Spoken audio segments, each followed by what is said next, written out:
wanangu wapendwa sana, tunakumbuka pia mwaka huu ile siku Bwana wetu Yesu Kristo alipowapa mitume upadri wake na kutupa sisi pia. Je, mwataka kuweka tena ahadi mlizotoa zamani mbele ya askofu wenu na mbele ya waamini? Je, mwataka kuunganika zaidi na Bwana Yesu na kufanana naye kwa kujikana wenyewe na kuzithibitisha ahadi za majukumu yenu matakatifu ambayo mkisukumwa na upendo wa Kristo mliyapokea kwa furaha kwa ajili ya kanisa lake siku mlipopewa upadri? Je, mwataka kuwa wagawaji waaminifu wa mafumbo ya Mungu kwa njia ya Ekaristi Takatifu na maadhimisho mengine ya kiliturujia na kutekeleza kwa uaminifu jukumu la kufundisha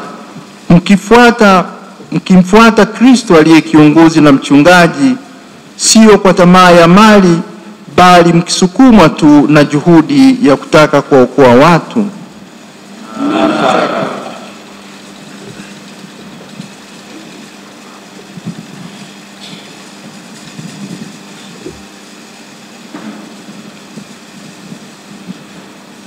Nanyi pia wanangu waamini wapendwa sana, waombeeni mapadri wenu ili Bwana awashushie wingi wa mema yake, wapate kuwa watumishi waaminifu wa Kristo kuhani mkuu, wawafikisheni kwake yeye aliye asili ya wokovu.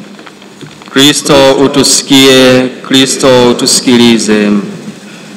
Tuwaombee pia Baba Mtakatifu Francisco ili Mungu aendelee kumuimarisha katika afya yake, aweze kuendelea kutuimarisha katika imani sisi ndugu zake. Bwana. Kristo utusikie, Kristo utusikilize.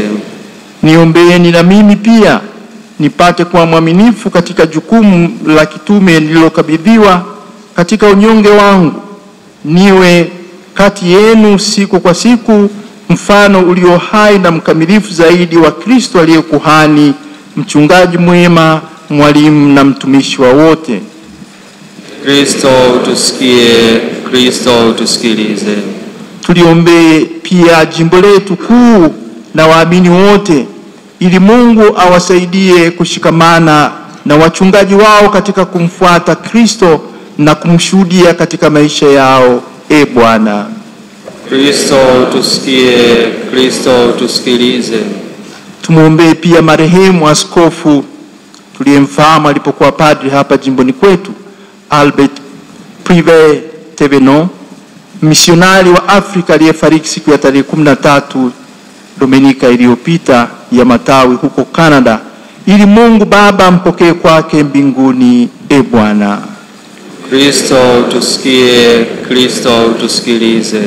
Bwana na atulinde sote katika upendo wake, naye mwenyewe atufikishe sote wachungaji pamoja na kondoo kwenye uzima wa milele.